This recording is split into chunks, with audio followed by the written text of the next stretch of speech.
About it all morning. We are now officially 17 days away from this fiscal cliff. All right, our political analyst John Dadian joins us here this morning to talk about what this really means, where we stand right now.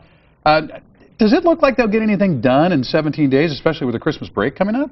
I'll use an automotive analogy. The pedal's to the metal, and I don't know what type of braking system they have. Oh, okay. This is not good. I think some of the recent developments, that's good news and bad news, is yesterday there was a so-called impromptu meeting in the Oval Office with the Speaker. So I think that's good, although they say not much progress was made. I think the bad news is, sometimes in politics signals are subtle. The Speaker is going back to Ohio this weekend. And a lot of people are raising eyebrows on that if this really is so urgent, he should be staying in Washington. But that could be a deliberate message as well. That's I think that's exactly what it is. That's your point, yeah. So with John Boehner and President Obama meeting and having various phone calls, all of these are always called brief and short. Does that mean they're essentially hanging up on one another or turning around and walking the other way? Is that where we're at? Not really. Again, on one hand, they're being a hard-nosed, but on the other hand, they don't want to show that they're being the one hard-nosed. So, for example, yesterday's meeting was in the Oval Office. It was called by the White House, but it lasted less than an hour. Yeah. And that sent a lot of signals to people that they thought if there was progress, it'd be longer than that. The president is officially a lame duck president now.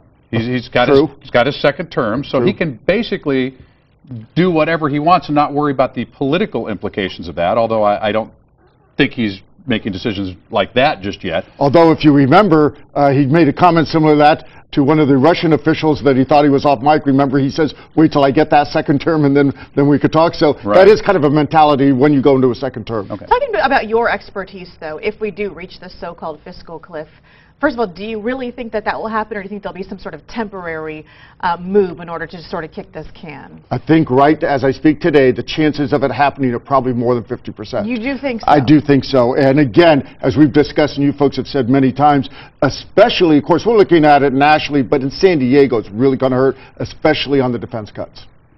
All right, let's also talk about Susan Rice essentially pulling herself out of the pool of potential candidates for the Secretary of State position. Are you surprised by that, and what does that mean? I'm not surprised because, again, to use a famous cliche, she's taking one for the team because they've got so much on the plate, not only the fiscal cliff, but Benghazi hearings coming up and everything else. It was a headache and distraction the White House didn't need. I don't think they asked her to do it, but it just everybody was the unspoken rule. They knew that this was going to happen. Well, this whole thing was odd anyway, because the first anybody really heard much of Susan Rice was on these Sunday morning talk shows.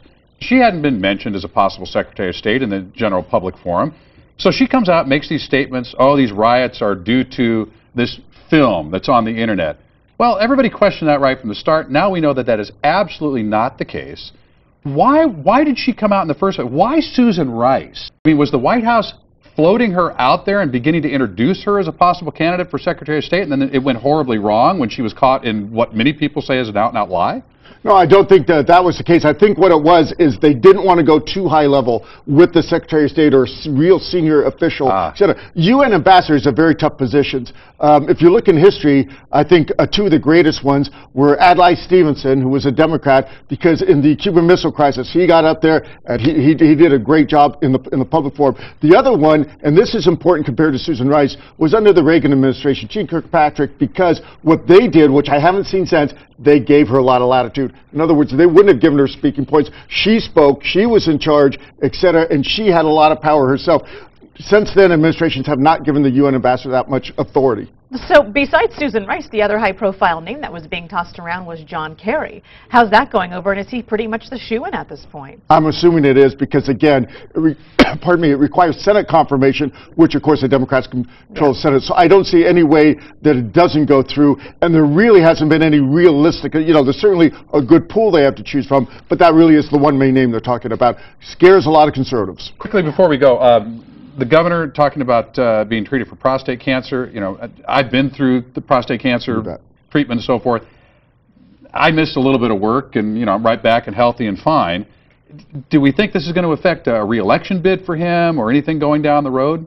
Who knows how it affects him as far as psychologically, because the biggest guessing game before this medical issue was whether or not there'd be a second term. There's a whole list of very top-notch, 8 candidates that are ready to run, and their plan was that they'll run in 4 years or, after his second term, but they're ready to run right now if, unrelated to the health, he decides not to run for a second term. You don't think the health is going to be a concern?